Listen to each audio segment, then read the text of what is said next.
வார இறுதி பாக்ஸ் ஆபீஸில் வெற்றி பெற்றது யார் அப்படின்னு ஒவ்வொரு வாரமும் வந்து வீக்கெண்ட் முடிஞ்ச உடனே அந்த வீக்கோடைய வீக்கெண்ட் பாக்ஸ் ஆபீஸ் எப்படி இருந்துச்சு அப்படின்றத சென்னையோடைய வசூலின் அடிப்படையில் ஒரு டாப் 5 பார்ப்போம். அந்த வகையில் இன்னைக்கு டாப் 5ல 5வது இடத்தை பிடிச்சிருக்க படம் பார்த்தீங்க அப்படின்னா, வந்து 4 வாரம் ஆனாலும் தெரிஞ்ச எதிரியை விட தெரியாத எதிரிக்கு தான் அல்லு அப்படின்னு பல படங்களுக்கு சவால் விட்டு சென்னை பாக்ஸ் ஆபீஸ்ல தொடர்ந்து ஓடிட்டு இருக்கக்கூடிய அந்த படம் தான்.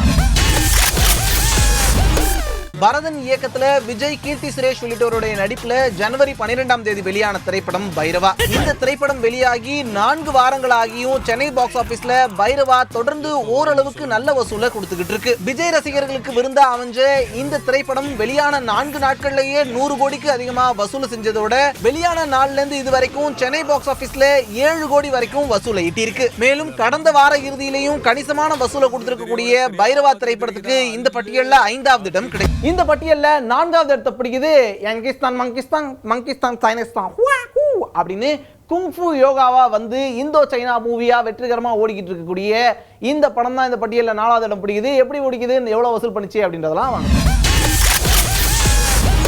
ஜாக்கி சான் உள்ளிட்ட சீன நட்சத்திரங்களோட சோனு சூத் மாதிரியான இந்திய திரை நட்சத்திரங்களும் இணைஞ்சு நடிச்சிருக்கக்கூடிய குங்ஃபு யோகா திரைப்படம் கடந்த வாரம் வெளியாயிருந்தது. ஜாக்கி சானுடைய நடிப்புல ஒரு இடைவேளைக்கு பிறகு வெளியா இருக்கக்கூடிய இந்த திரைப்படம் பெரிய வரவேற்பு பெறும்னு எதிர்பார்க்கப்பட்ட நிலையில ஓரளவுக்கு இந்த திரைப்படத்துக்கு சென்னை பாக்ஸ் ஆபீஸ்ல வரவேற்பு கிடைச்சிருக்கு. முதல் வார இறுதியில 13 லட்சத்துக்கும் அதிகமா வசூலை ஈட்டி இருக்கக்கூடிய குங்ஃபு யோகா திரைப்படத்துக்கு இந்த பட்டியல்ல 4வது இடம் கிடைக்குது. இந்த பட்டியல்ல 3வது இடத்தை பிடிக்கிற படம் இன்னும் நிறைய வசூல் பண்ணும் அப்படின்னு எதிர்பார்க்கப்பட்ட படம், எக்கச்சக்கமா பணத்தை அரைச்சு பிரம்மாண்டமா எடுக்கப்பட்டிருக்கக்கூடிய இந்த படத்துக்குனே தனி ரசிகர் கூட்டம் இருக்கிறதால சொல்லி வச்சு வசூல் அள்ளிக்கிட்டு இருக்கு இந்த படம். அது எந்த படம் அப்படின்றதையும் பாருங்க.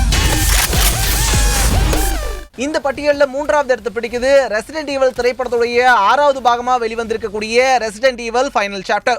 ஆண்டர்சன் எழுதி இயக்கியிருக்கக்கூடிய இந்த திரைப்படம் முந்தைய பாகங்களை விட பிரம்மாண்டமா உருவாகி இருக்கிறது ஹாலிவுட் ரசிகர்களுக்கு மிகப்பெரிய விருந்தா அமைஞ்சிருக்கு. உலகமெங்கும் பாக்ஸ் ஆபீஸ்ல பெரிய தாக்கத்தை ஏற்படுத்திட்டு இருக்கக்கூடிய இந்த திரைப்படம் சென்னை பாக்ஸ் ஆபீஸ்லயும் ஓரளவுக்கு நல்ல வசூலை கொடுத்திருக்கு. முதல் வார இறுதி வசூலா 23 லட்சம் வரைக்கும் வசூலிச்சிருக்கக்கூடிய இந்த திரைப்படத்துக்கு சென்னை பாக்ஸ் ஆபீஸ் பட்டியல்ல 3வது இடம் கிடைக்குது. இந்த பட்டியல்ல 2வது இடத்தை பிடிக்கிற படம் என்ன வருமா, நீ பார்த்திருக்க மாட்டியா, பார்த்திருப்பல்ல அப்படின்னு 2வது இடத்தை ரசிகர்கள் பார்த்து கொடுத்திருக்காங்க. எதிர்பார்த்த அளவுக்கு ஒரு ஸ்டார்ட் அப் இல்லை அப்படின்னாலும் ஓகே அடுத்த வீக்ல நம்ம பிக்கப் பண்ணிடலாம் அப்படின்னு நினைச்சிட்டு இருக்காங்க படக்குழு. அது எந்த படம் அப்படின்றதையும் வாங்க. இந்த பட்டியல்ல 2வது இடத்தை பிடிக்குது எனக்கு வாய்த்த அடிமைகள் திரைப்படம். ஜெய், பிரணீதா உள்ளிட்டோருடைய நடிப்புல வெளியா இருக்கக்கூடிய இந்த திரைப்படம் சென்னை 28 உள்ளிட்ட திரைப்படங்கள் ஜெய்க்கு நல்லா ஓடி இருக்கிறதால பெருமளவுக்கு வசூலை கொடுக்கும் அப்படின்னு எதிர்பார்க்கப்பட்டது. ஆனா எதிர்பார்த்த அளவுக்கு பெரிய ஓபனிங் கிடைக்கல அப்படின்னாலும் ஓரளவுக்கு இந்த திரைப்படத்துக்கு நல்ல வரவேற்பு கிடைச்சிருக்கு. வெளியான முதல் வார இறுதியில 30 லட்சத்துக்கும் அதிகமா வசூலை ஈட்டி இருக்கக்கூடிய எனக்கு வாய்த்த அடிமைகள் திரைப்படத்துக்கு இந்த பட்டியல்ல 2வது இடம் கிடைக்குது. இந்த பட்டியல்ல முதல் இடத்தை பிடிச்ச படம் எது அப்படின்றத ஆல்மோஸ்ட் கெஸ் பண்ணியிருப்பீங்க. ஏற்கனவே வெற்றி பெற்ற அந்த காம்போ மீண்டும் இணைஞ்சு வந்த உடனே எங்க அரவிந்த் சாமி காட்டுக்குப்பா அப்படின்னு ஆர்வமா போய் எல்லாரும் உட்காந்து அவரு BOGAN அப்படின்னு அவர் வாய்ஸ்ல பாடும்போது சிலிர்த்து போய் சில்லறையெல்லாம் விட்டெறிஞ்சு பயங்கரமா கொண்டாடிட்டு இருக்காங்க.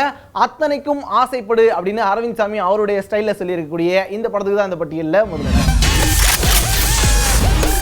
லக்ஷ்மணுடைய இயக்கத்துல ஜெயம் ரவி, அரவிந்த் சாமி, ஹன்சிகா மோத்வானி உள்ளிட்டோர் நடிப்புல வெளியா இருக்கக்கூடிய போகன் திரைப்படம் முதல் வார இறுதியில சென்னை பாக்ஸ் ஆபீஸ்ல சக்கப்போடு போட்டிருக்கு. அரவிந்த் சாமி, ஜெயம் ரவி கூட்டணியில ஏற்கனவே தனி ஒருவன் திரைப்படத்துக்கு மிகப்பெரிய வரவேற்பு கிடைச்சிருக்கிறதால இந்த திரைப்படம் பெரிய எதிர்பார்ப்புகளுக்கு மத்தியில வெளியாயிருந்தது. ரசிகர்களுடைய எதிர்பார்ப்பை பூர்த்தி செய்யற மாதிரியே இந்த திரைப்படம் உருவாயிருந்ததால தொடர்ந்து பாக்ஸ் ஆபீஸ்ல இந்த படத்துக்கான வசூல் அதிகரிச்சுக்கிட்டே வந்திருக்கு. படம் வெளியான முதல் வாரத்துல சென்னை பாக்ஸ் ஆபீஸ்ல மட்டும் 1.5 கோடிக்கும் அதிகமா இந்த திரைப்படம் வசூல் ஈட்டியிருக்கு. மாஸ் ஹீரோக்களுடைய வசூலுக்கு நிகரா முதல் வாரத்துல வசூல் மழை பொழிஞ்சிருக்கக்கூடிய போகன் திரைப்படத்துக்கு இந்த பட்டியல்ல முதலிடம் கிடைக்குது.